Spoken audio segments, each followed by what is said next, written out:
Assalamualaikum warahmatullahi wabarakatuh. Dengan saya Muhammad Abi Aufa dari kelas 12 CI. Di sini saya akan menjelaskan tentang teori relativitas.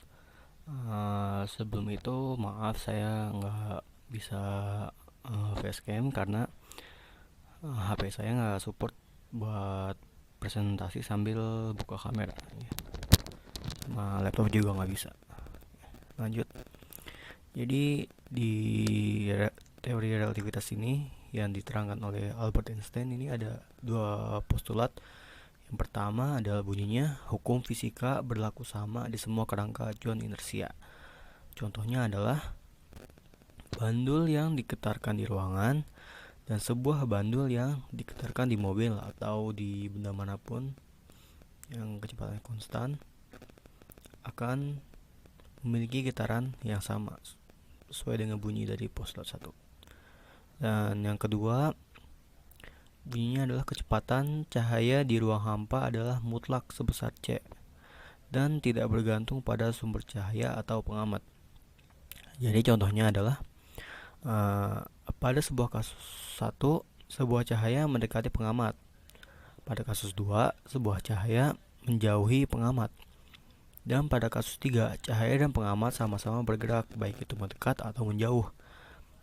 Nah, pada ketiga kasus ini, ketiganya memiliki kecepatan cahaya yang sama. Karena pada bunyi postulat kedua, ada keterangan tidak bergantung pada sumber cahaya atau pengamat. Jadi, kecepatan cahayanya mutlak sebesar C. Yang ketiga ada fenomena dilatasi waktu. Ya, ini adalah waktu yang pengukurannya relatif. Nah, langsung ambil contohnya aja. Semisal ada dua pengamat. Salah satu pengamat diam di tempat dan berdiri di sebelah sebuah jam stasiun. Pengamat kedua berdiri di sebuah kereta yang berjalan dengan kecepatan konstan. Menurut pengamat yang diam, jarum panjang jam itu menunjuk ke angka 7. Nah, tapi kata pengamat yang ada di kereta, jarum panjang jam menunjuk ke angka 6. Nah, kenapa sih ini bisa terjadi? Hal ini terjadi karena pada saat kita melihat suatu benda, maka kita harus menunggu pantulan cahaya. Nah, karena ada salah satu pengamat yang bergerak, maka akan ada jeda untuk cahaya tersebut sampai ke mata pengamat yang bergerak. Jadi intinya seperti lebih lambat cahayanya untuk masuk ke pengamat yang bergerak. Meskipun jika kecepatannya tidak terlalu cepat, mungkin jeda waktunya tidak terlalu berasa, maka karena itu semakin cepat pengamat bergerak, maka perbedaan waktu nanti semakin besar. Nah, di sini sudah ada penghitungannya. Delta T atau selang waktu yang diukur oleh jam yang bergerak sama dengan delta T0 atau selang waktu yang diukur jam yang diam. Delta T0 per akar dari 1 min V kuadrat atau kecepatan V adalah kecepatan gerak jam per C kuadrat. C adalah kecepatan cahaya di ruang hampa. Lalu kemudian ada kontraksi Lorentz. Oke. Lalu ada kontraksi Lorentz. Ya, ini adalah panjang yang dilihat oleh pengamat diam akan berbeda dengan panjang yang diukur oleh pengamat yang bergerak. Jadi, dalam penghitungannya, kontraksi Lorentz adalah L sama dengan L0 dikali akar dari 1 min V kuadrat per C kuadrat, di mana L adalah panjang yang diukur oleh pengamat bergerak, sedangkan L0 adalah panjang yang diukur oleh pengamat diam. Masuk ke contoh soalnya. Panjang stasiun menurut pengamat yang berada di stasiun adalah L0.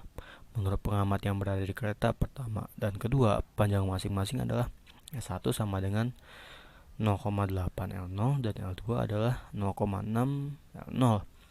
Rasio antara laju kereta pertama dan kedua adalah, jadikan dari kontraksi Lorentz sudah diberitahu rumusnya adalah L sama dengan L0 dikali akar dari 1 min V kuadrat per C kuadrat.